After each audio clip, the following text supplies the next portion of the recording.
하나님의 말씀에 강론에 들어가기 전에 또 저를 따라해 주셨으면 고맙겠습니다. 성경은 하나로 책이다. 그래서 성경을 가까이 하면 세상이 멀어지고 성경을 멀리하면 세상이 가까워진다. 성경이 하늘의 책임감이지. 아멘. 이건 인간이 쓴 것이 아닙니다. 성령님께서 각자에게 영감을 주셔서 쓴 거예요. 글자 하나도 틀림없이. 그래서 번역할 때는 잘해야 됩니다. 여하튼 그래서 한국에 가시면 한국의 사람 민 목사님 거 꼭 보세요. 그분이 성경을 구할 수 없었을 때 성경을 구하고 울면서 했는데 중국의 지하교회 5천만 명을 인도하고 있습니다. 민 목사라고 그분이 얘기한 성경은 하늘의 책이라고 했습니다. 성경을 안 읽으면 어떻게 성경을 안 읽으니까 가까이 오지 아니하는 세상이 멀어지고 세상이 가까워지는 거죠. 성경을 가까이 하셔야 돼요. 그러면 세상은 저절로 멀어지게 되어 있습니다. 꼭 그걸 명심하시고 하셨으면 좋겠고요. 오늘도 주님 안에서 여러분과 함께 은혜의 말씀을 나누려고 하는 것은 아까 본문에 하나님의 말씀이 성경 계시록 19장 1절에서 10절로서 종말론적 요한계시록 강의 123번째 제3부 요한계시록 강의 64번째 바벨론의 멸망에 대한 찬양과 천국잔치라는 제목으로 이 시간 같이 은혜를 나누어갑니다. 성도 여러분, 성경 말씀에는 이미 수세기 앞에 사건들이 예언되어 있습니다. 말세의 사건들이 하나님께서 수천 년 전에 예언하신 그대로 우리 눈앞에 일어난다고 하니 얼마나 기이한 일입니까? 성도 여러분, 요한계시록 19장을 통하여 인류 역사상 가장 위대한 사건을 보게 될 것입니다. 하나님께서 육신으로 오셔서 우리 죄인들의 죄를 위해 십자가 위에서 피 흘리신 사건은 우리 죄인들에게는 가장 뜻깊은 사건입니다. 그러나 이것은 우리 죄인들의 입장에서 볼 때죠. 하나님의 입장에서 보면요, 구속의 사건이 크지만 더 큰 사건은 구속의 완성을 이루신 하나님의 아들이 이 땅에 다시 와서 하나님께 속한 것을 모두 인수하는 날입니다. 접수하는 날입니다. 그러기에 성경에서 가장 위대한 날은 주님의 날인 것입니다. 그렇게 주 예수 그리스도님의 재림이 하나님의 달력에서 가장 중요한 사건이기에 구약에서 몇 번 했다고 그랬어요? 구약에서 재림에 관한 말씀이 1845번이나 나옵니다. 1845구절. 신약에서는 318구절을 재림에 관해 말씀하시지만 예수 그리스도의 초림에 대해서 말씀하실 때는 218번만 언급이 되어 있습니다. 그러니까 엄청난 차이가 있죠. 근데 말이죠, 여러분 구원에 대해서는 몇 번 언급했다고 그랬습니까? 성경 전체에서 191번이에요.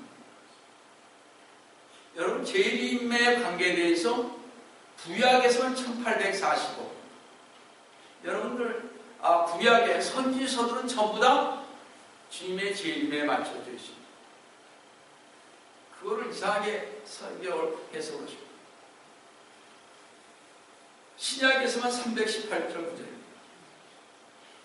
이런 근데 19장에서 일어나는 이 마지막 사건인 공중재림하시노 혼인 잔치 날이고 하나님의 속한 모든 것을 인수한 날인 것입니다. 공중재림하신 뒤의 일입니다. 지금 19장은. 성경 전체를 들여다보면 주 예수 그리스도님의 재림과 연관이 있으며 요한계시록의 각 장이 예수 그리스도님의 재림과 연관이 되어 있습니다. 여러분 진실한 성도라면 시간을 낭비하지 말고 첫 번째로 배워야 할 것은 주 예수 그리스도의 재림과 천년기간이 천국인 것입니다. 진정 여러분이 주님을 영접하였다면 그럴 때 여러분의 눈이 떠져서 유대인의 회복과 그리고 적 그리스도와 그리고 로마 카톨릭을 알게 될 것이고 참 주 예수 그리스도님이 만왕의 왕이신 주님이시오 만유의 주이신 것을 알게 될 것입니다. 그럼 첫 번째로 하나님을 찬양하며 4번 할렐루야를 부른 음성을 한번 들어보시겠습니다. 다같이 계시록 19장 1절을 보시면 이 일들 왜 내가 들으니 하늘에서 많은 사람의 큰 음성이 있어 말하기를 할렐루야 구원과 영광과 존귀와 권세가 주 우리 하나님께 있도다. 구원과 영광과 존귀와 권세는 전에 말씀드렸으니까 안 하고요. 자, 이 일들로 내가 들었다고 했는데 이 일들은 어느 때를 가리키는가 하는 것입니다. 적 그리스도와 거짓 선지자의 총본산인 로마 카톨릭이 하나님의 심판을 받아 멸망한 이유를 말하는 것입니다. 또한 대환란 중에 믿음의 선한 싸움을 하였던 성도들을 최대한 대로 위로하고 격려하시는 가운데 지상의 모든 적 그리스도의 세력을 완전히 멸망하시기 전 승리의 기쁨이 또 충만한 찬양이 드려지고 있음을 우리는 하늘에서 볼 수 있습니다. 그런데 하나님을 찬양하는 많은 사람들은 주님을 위해서 끝까지 충성한 성도들이고 죽기까지 신실한 신앙의 성도들이고 주님의 뜻을 따르는 성도들이고 세상 등지고 십자가의 좁은 길을 보며 갔던 성도들이고 이 세상 날 몰라줘도 주님 오시길 바라보고 갔던 성도들입니다. 우리가 이때까지 신앙생활 했던 것하고 좀 다른 각도입니다. 이들은 또한 주 예수 그리스도님께서 만왕의 왕으로서 이 땅에 재림하실 준비를 하면서 기뻐하며 할렐루야를 찬송을 부르고 있습니다. 여러분이 잘 알다시피 할렐루야라는 뜻은 히브리 원어는요 너희는 여호와를 찬양하라는 것에서 감사의 기쁨이 넘쳐서 스스로 찬양하는 것입니다. 그런데 이들이 부린 찬양의 첫 번째 내용은 구원과 영광과 존귀와 권세와 주 우리 하나님께 있도다라고 한 것입니다. 구원의 역사가 이루어짐으로써 하나님의 영광과 존귀와 권세에 주 하나님께 감사 찬송을 드렸다는 것입니다. 넘어가고요. 찬양의 두 번째 계시록은요. 찬양의 두 번째는요. 계시록 19장 2, 3절을 보시면 이는 그분의 심판이 참되고 의롭기 때문이라고 했습니다. 왜 찬양을 했을까? 하나님의 심판은 인정이나 어떤 사사로움에 매이지 아니하고 의롭기 때문이라는 것입니다. 성도 여러분, 그럼 이 시점에서 왜 무엇 때문에 하나님의 심판이 참되고 의로우시다고 하는 것이냐 하는 것입니다. 계시록 19장 2절 중반절을 보시면 또 그분께서 그녀의 음행으로 땅을 타락케 한 그 큰 창녀를 심판하셔서 그의 종들의 피를 그녀의 손에서 갚아주셨기 때문이라고 하더라고 하십니다. 그것은 음행으로 땅을 타락케 한 큰 창녀가 누구라고 그랬습니까? 바벨론. 성경에서 나오는 바벨론 현재 로마 카톨릭이죠.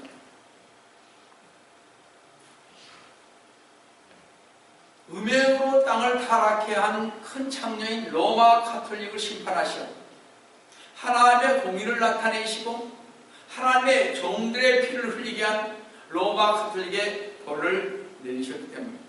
로마 카톨릭 전에 우리 다 말씀드렸습니다만 로마 카톨릭이 중세시대 유러피안 히스토리를 그냥 보세요. 유럽 히스토리를 역사를 보면 약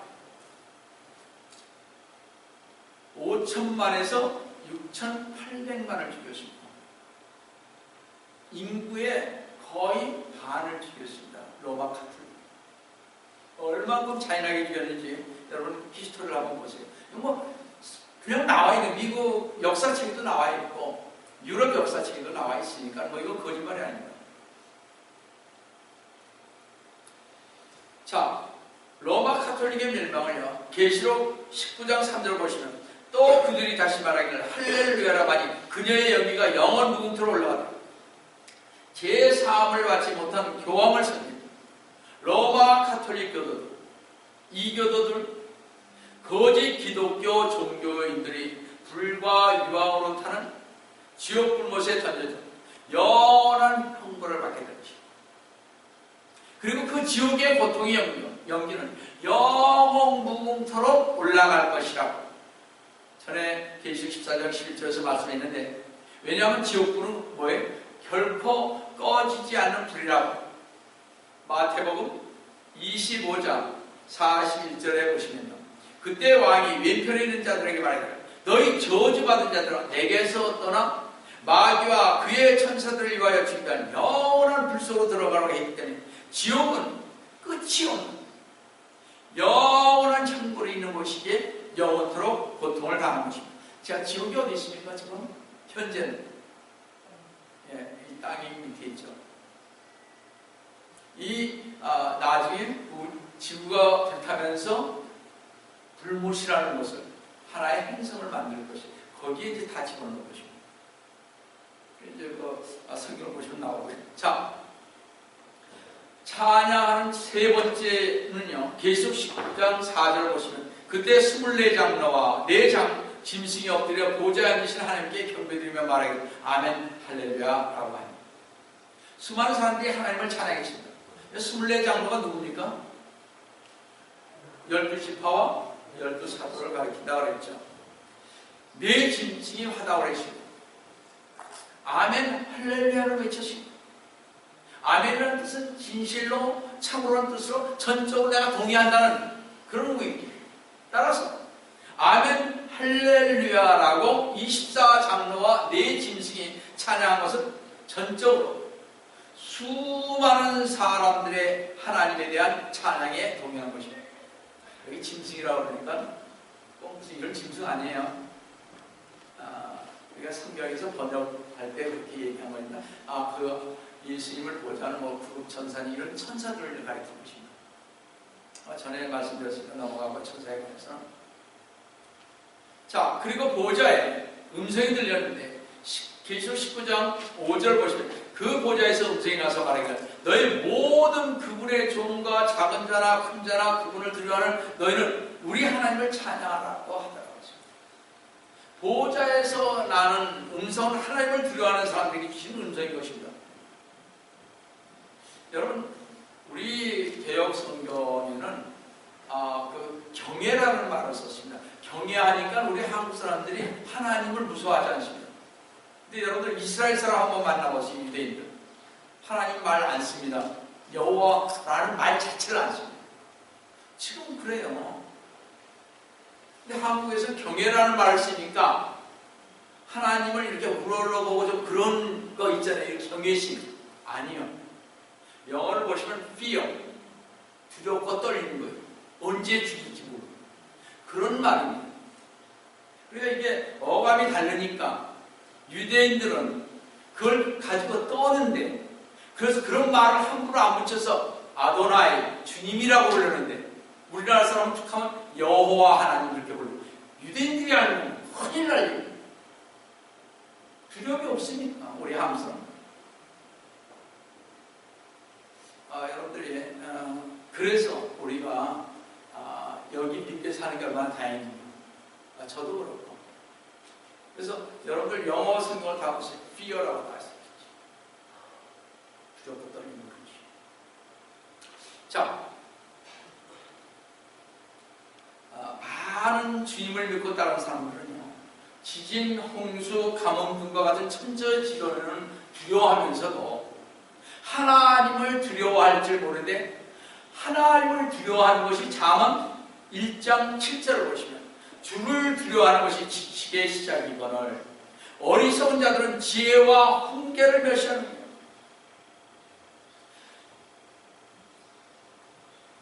주를 전해성경 경외하는 것이 이렇게 되죠. 그러니까 우리가 감각이 없어요. 하나님을 두려워하는 것이 지식의 시작이라는 것입니다. 참 진리 안에서 믿음 생활을 하기를 원하는 성도들에게는 필수적인 것입니다. 두려워하는 것입니다. 하나님을 어떻게 감히 우리 인간? 하나님을 본 사람이 없잖아요. 그래서. 어떻게 봅니까? 그런데 요즘 주의 이름을 부르는 성도들 가운데서 진리의 길, 의의 길, 생명의 길로 가지 않은 교인들이 부지기 있고 많은데 이런 교인들은 하나님께 대한 두려움이 결여되어 있기 때문입니다. 성도 여러분, 하나님을 두려워하는 것이 지식의 시작인 것을 안다면 그런 성도는 주님의 목소리를 경청하게 되고 주님이 원하시는 자리에 서게 되고 하나님께 드리는 경배와 찬양을 통해 하늘의 성도들처럼 주 예수 그리스도님께서 일어나셔서 만왕의 왕이시오 만유의 주로서 이 세상으로 다시 내려오실 때를 기다리며 할렐루야 찬송을 크게 부를 것입니다. 그렇죠? 이게 좀 다릅니다. 네 번째 찬양이 계시록 19장 6절을 보시면 또 내가 들으니 큰 무리의 음성 같고 맑은 물소리 같으며 굉장한 천둥소리 같은데 말하기를 할렐루야 전능하신 주 하나님께서 통치하십니다. 할렐루야 찬송을 부르는 이유는요, 전능하신 주 하나님께서 이 세상을 통치하시고 계시기 때문입니다. 하나님은 전지하시고 무소부지하시며 전능하시다고 우리 다 배웠습니다. 그렇죠?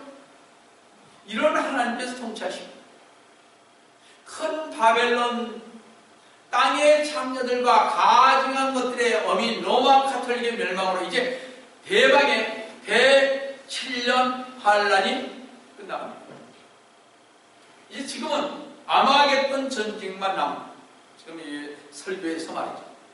7년 대환란이 끝이 난다는 것은 이 세상에 대한 주 예수 그리스도의 심판이 끝난다는 것입니다. 그래서 순교자들이 성도들이 24장로와 네 짐승이 그리고 모든 천사들의 찬양이 그래서 터져나오기를 시작하는 것입니다. 이 찬양은 이제부터는 사탄의 통치가 끝이 나고 이제부터는 전능하신 하나님 통치 시대가 도래했다고 환호하는 찬양입니다.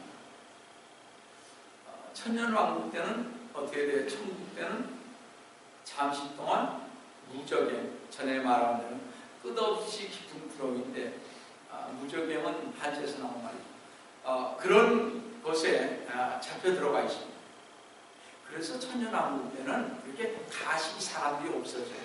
그런 걸 못 보게 돼요. 그리고 아미시 같은 사람들은 가식이 없어요. 그들은 전혀 가식이 없습니다. 있는 그대로 다 받아들이고 찬양을 합니다. 근데 우리는 모든 게 가식이 너무 많죠. 외식도 많이 하고 거짓말도 많이 하고 그들은 그렇게 하지 않습니다. 하나님을 두려워합니다. 우리가 신앙생활에 좀 다르다는 것을 여러분 생각하시고 근데요 이 찬양은 어린 양이 그 외의 성도들과 혼인잔치를 할 기약이 찼다는 것입니다. 이 기약이 찼다는 것은 이제는 모든 게 다 끝납니다. 옛 세계가 마감됩니다. 새 세세가 도래한 것에 대한 찬양이며 악의 지배가 끝나고 의의 시대의 지배가 시작되는 찬양이기에 우리 모든 성도들은 주님이 오심에 재림 찬양을 힘껏 부르시오.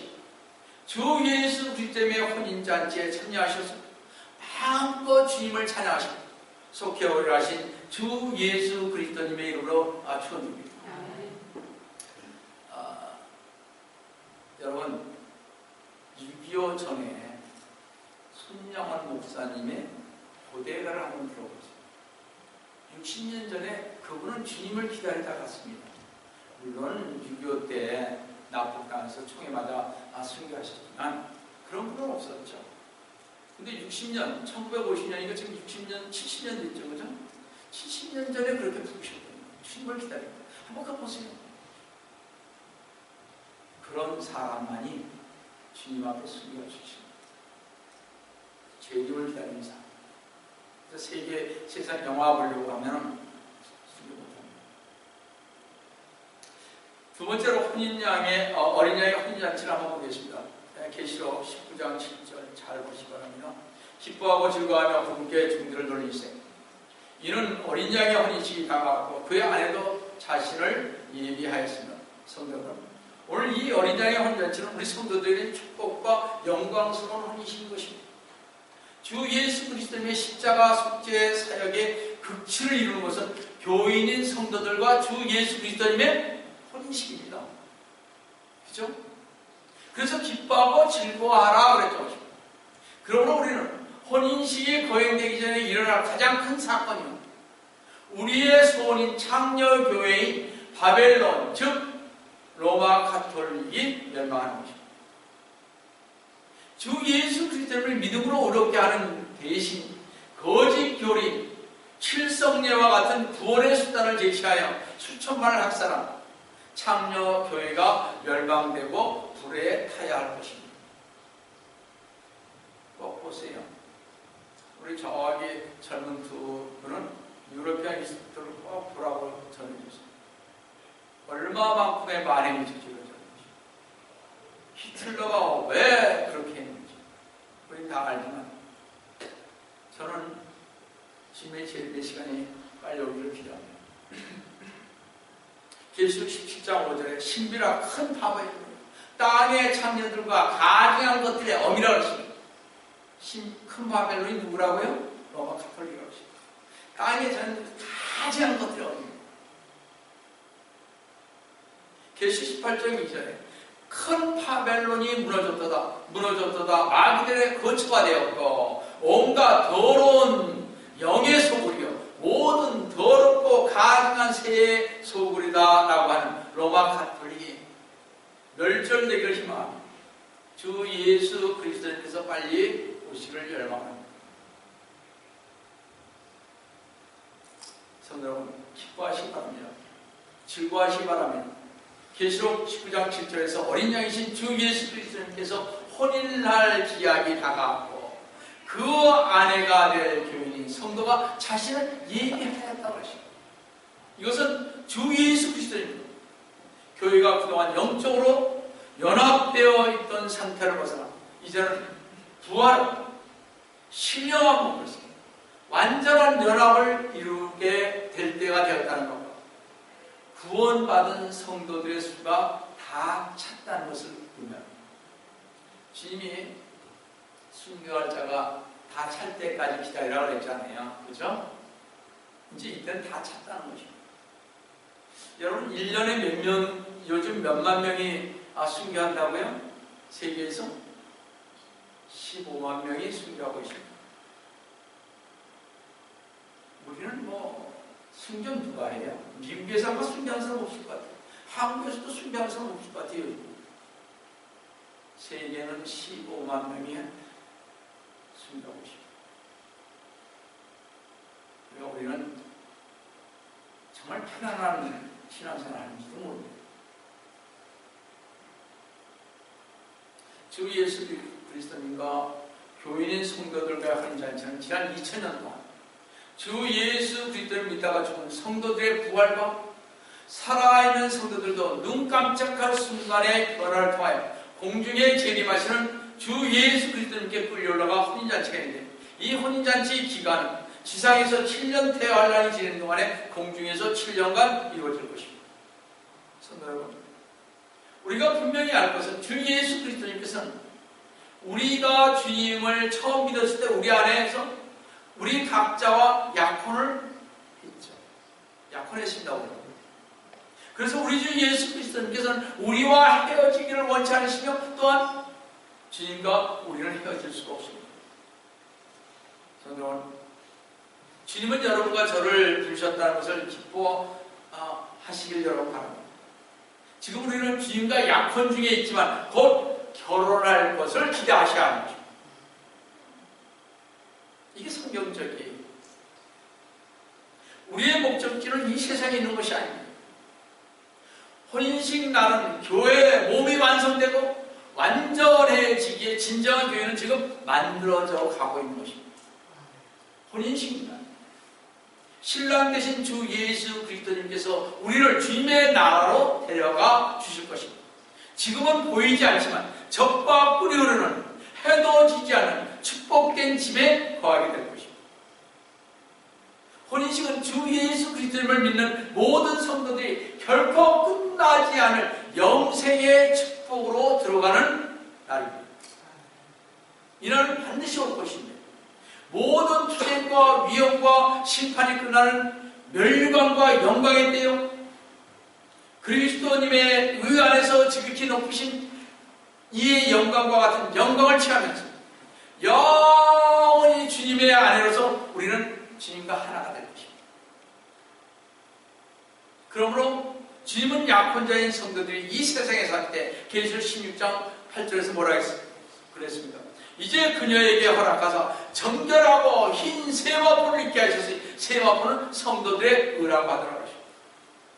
성도는 흰 세마포는 성도들의 의라고 했기 때문에 여러분과 저는 하나님의 의, 주 예수 그리스도의 피로 구원받았고 이미 주 예수 그리스도의 의를 선물로 받았습니다. 그래서 저희는 의인이에요. 누가 뭐라 그러든 저는 의인이에요. 세상 사람들이 봤을 때 아이고 저 사람이 무슨 의인이야. 하나님 보시기에 우리는 의인이에요.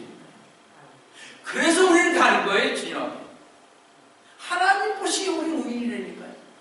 세상 사람이 뭐라고도 관계없어요. 하나님이 너는 내 아들이고 너는 의인이다 했으면 그 의인인 거예요. 그렇죠? 세상 사람 말에 자꾸 기울일 필요 없어요. 우리는 의인이니까. 그렇죠? 그러니까 의인답게 좀 변화된 삶을 살아야 되겠죠. 성도는 다 같이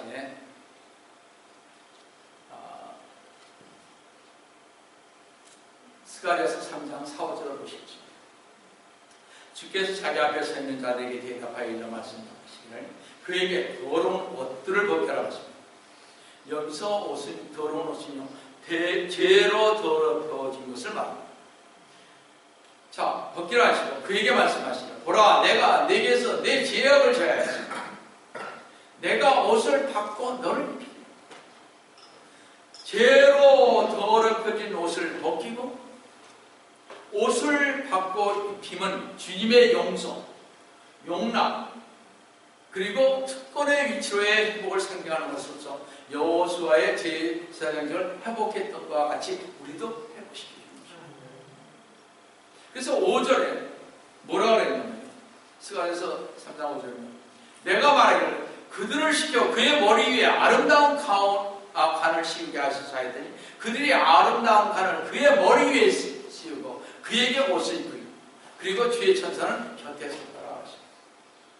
여기 아름다운 관, 여호와께 성결이라는 말이 새겨진 정금의 패가 부착되어 있습니다. 따라서 혼인식에 입어야 할 세마포는 예수 그리스도님의 의가 아니라 성도들의 의인 것입니다. 주님의 피로 우리가 죄 사함받고 모든 걸 용서받았기 때문에 우리가 주 예수 그리스도를 믿는 순간에 어떻게 돼? 바로 우리는 의인이 되는 거예요. 자녀가 되는 거예요. 어떻게 우리가 그렇게 될 수 있습니까? 주님을 믿는 순간에 우리 안에 누가 들어옵니까? 거룩한 성령님이 내재하시는 거죠. 그렇기 때문에 우리는 거룩한 사람, 성령님이 우리 안에 계십니다. 세상이 누가 뭐라고? 세상 사람들은 뭐가 들어가 있겠어요? 아이가 들어가 있겠죠. 우리가 다.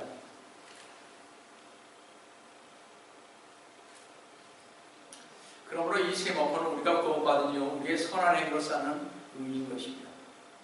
이것은 우리가 구원받은 이후 어떻게 살아야 할지 심각하게 생각해 보아야 합니다. 구원받았어요? 지금 당장 죽으면 천국 가실 수 있잖아요. 그렇죠? 다 가죠. 근데 그렇다면 우리는 어떻게 살아야 됩니까? 그 전에는 예수님 믿기 전에는 어떻게 살았든 관계없어요. 그렇지만 예수님 믿고 나서 우리 안에 성령님께서 들어오시고 그때서도 성령님께서 역사하시는 거죠. 양심의 어떤 때는 호소도 하고. 혼인잔치에 초대된 자들은 복이 있다고 했는데 그 혼인잔치에 초대된 자들은 어떤 자들인가 하는 것입니다. 우리 한번 보겠습니다. 계시록 19장 9절 보시면 그때 그가 천사가 내게 요한에게 말하기를 사도 요한입니다. 어린 양의 혼인잔치에 초대된 그들은 복이 있다고 기록하라고 하고 또 내게 말하기를 이것들은 참된 하나님의 말씀들이라고 하더라. 어린 양의 혼인잔치에 초청된 자들은 구약의 율법시대에 은혜 아래 구원받은 사람들과 율법시대부터 침례 여왕까지의 구약 성도들인 신랑 친구들과 신랑인 예수 그리스도님과 신부인 교회 시대의 성도들과 대환란 때 휴거받은 유대인들과 이방들인 것입니다. 그러니까 전부 다 어떻게 돼요? 구약에서 율법을 지켰던 사람들, 신약에 와서는 주 예수 그리스도님을 믿었던 사람, 그 다음에 환란 때에는 끝까지 믿음을 지키고 예수님을 부인하지 아니하고 정말 주님 안에서 갔던 사람. 이들은 바로 어린 양의 혼인잔치 아내로 초청을 받은 자들로서 주 예수 그리스도님과 완전한 일체를 이루기 위해서입니다. 주 예수 그리스도님께서는 이 일을 들고 어린 양의 혼인잔치에 초청을 받은 자들은 복이 있는 자들이라고 했습니다. 성도가 주 예수 그리스도와 연합, 즉 혼인하여 일체가 된다는 것은 완전한 자유를 의미하는 것입니다. 얽매였던 죄악에서 해방되어 완전한 자유를 얻게 되기 때문입니다. 또한 그것은 영원한 안식을 의미합니다. 다시는 죄악으로 인하여 고통당하거나 슬퍼하는 일이 없을 것이기 때문입니다.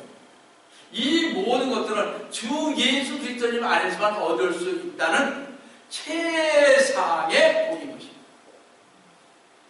어린 양의 혼인잔치에 대한 설명을 듣던 사도 요한은요, 어린 양의 혼인잔치에 대한 환상이 너무나 장엄하고 영광스러운 것이기에 거기에 압도되어 자신도 모르게 경배하려 했던 것을 우리가 볼 수 있습니다. 우리 계시록 19장 10절을 다시 한번 보겠습니다. 내가 그에게 천사에게 경배하라고 그의 발 앞에 엎으니 그가 내게 말하기를 삼가 그러지 말라. 나는 예수의 증거를 가진 내 형제들과 같은 동료 종이니 하나님께 경배하라. 이는 예수의 증거가 예언의 영이기 때문이라고. 천사가 요한에게 나에게 경배하지 말고 누구에게 하라고요? 하나님께 경배하라고 하십니다. worship. worship은 경배라는 뜻입니다. 무릎을 꿇고 하나님께 영광을 부르는 것입니다. 그러나 서비스, 예배, 보통 여기에 영어는 서비스로 많이 나와 있죠. 그건 하나의 절차에 의해서 순서대로 하나님께 드리는 제사 형식입니다. 그게 바로 캐톨릭에서는 미사입니다. 우리는 아미시 이런 계통의 걸 저희가 자꾸 받아들이다 보니까 경배라 워십을 받아들이는 것입니다. 영어 성경을 보면 다 워십으로 되어 있죠. 서비스라고 되어 있지 않습니다. 이 방법은 것입니다. 그래서 우리는 천사들을 경배하지 말아야 합니다. 우리는 성인들을 카톨릭 교도처럼 경배하지 말아야 합니다. 그들은 성인들에게 경배하지 않습니다. 그들에게 기도하지 않습니다. 성인이라는 성품을 저걸 받은 사람. 우리는 목사들을, 배나 가르치는 목사들을, 신유 은사를 가진 자들을 마음속으로도 경배하거나 흠모해서는 아니 되는 것입니다. 어떤 누구도 아니 됩니다. 주 예수 그리스도 앞에 어떤 것도 두지 마시기 바랍니다. 여러분이 하나님 앞에 주는 어떤 것인지 그것을 우상인 것입니다. 성도 여러분, 주 예수 그리스도의 증거는 교회를 섬기거나 계명을 지키는 것이 아니고 우상 숭배하는 것이 아닙니다. 주 예수 그리스도의 증거는 미래를 예언하는 영이기 때문입니다. 왜냐하면 모든 그리스도 거듭난 그리스도 성도들 안에 성령님이 계시기 때문에 그렇습니다. 예언은 절대 확실한 일에 대한 분명하고 최종적인 시험대인 것입니다. 이사야 41장 23절에서 26절 가서 읽어보세요. 성도 여러분, 여러분 죽으면 어디로 가는지 정말 여러분 확실히 아십니까? 여러분 구원받지 못한 사람들이 죽으면 어디로 가는지 확실히 아십니까? 다 알죠? 여러분 앞으로 10년 동안 이 땅에 어떻게 일어날지 확실히 아십니까? 여러분이 참으로 거듭난 성도라면 대답할 수 있어야 할 것입니다. 앞으로 10년 뒤면 어떻게 될 것이라는 정도는 세상 되어가는, 이 세상이 되어가는 이치를 보면 어느 정도 알 수 있잖아요. 세상은 점점 어디로 갑니까? 주님 오실 날을 대비하면서 가는 그 길뿐이 없어요. 점점 악해지잖아요. 너무나 악해져 가고 있잖아요. 여러분이 거듭난 성도라면 대답할 수가 있어야 되는데, 그 이유는요, 모든 거듭난 성도들은 그들 안에 성령님과 예수님이 계신다고 요한복음 16장 13절에서 말씀했기 때문에 그렇습니다. 그러나 진리의 영이신 그분이 오시면 너희를 모든 진리로 인도하시고, 그분은 자신에 관해 말씀하지 아니하시고 무엇이나 들은 것을 말씀하실 것이고 또 너에게 다가올 일들을 알려드리라고 하십니다. 거듭난 성도는 죽으면 어디로 가는지 압니다. 그죠? 거듭난 성도들이 죽으면 우리들의 육체인 이 땅 위의 장막을 떠나서 하늘나라의 거룩한 곳으로 가는 것을 우리는 압니다. 우리 성도들이 죽는 날은요, 영광의 절정에 올라가는 날이 되는 것입니다.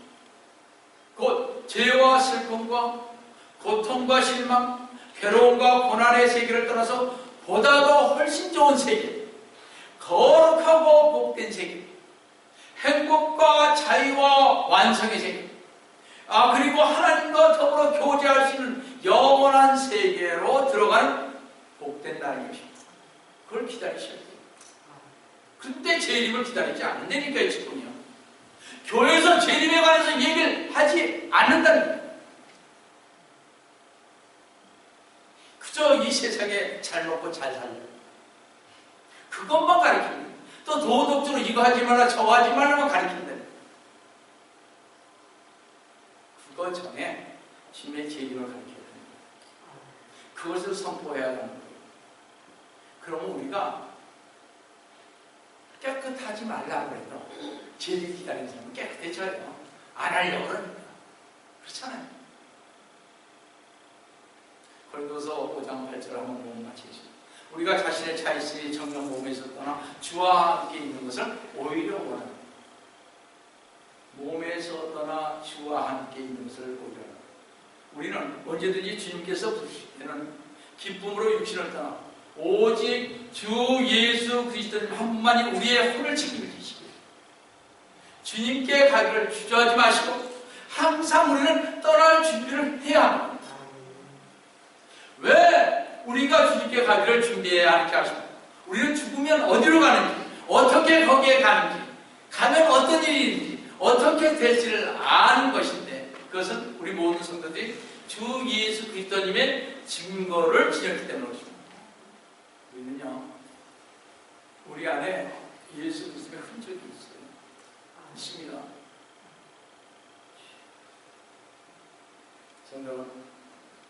여러분 주 예수 그리스도의 증거를 가지고 있습니다. 정말 주님께서 나를 쉽게 얘기합시다. 나에게 해준 게 있지 않아요. 그런 증거를 왜 밖에 나가서 얘기하냐? 그 사람은 아직 안 했죠. 우리 제시가 영어를 잘 영어해야 되겠죠. 옆에서 얘기해주세요. 우리 제시가 나왔으면 가서 해야 되는 거 같아요. 가서 예수님이 이렇게 해주셨다. 얘기해야죠. 자기 20여 년 동안 아팠던 그거, 만병 이런 병을 다 가지고 있었던 거, 아비와 함께 역사했던 거. 나는 해야 되는 거. 그게 증거예요. 내가 해야 되는 거.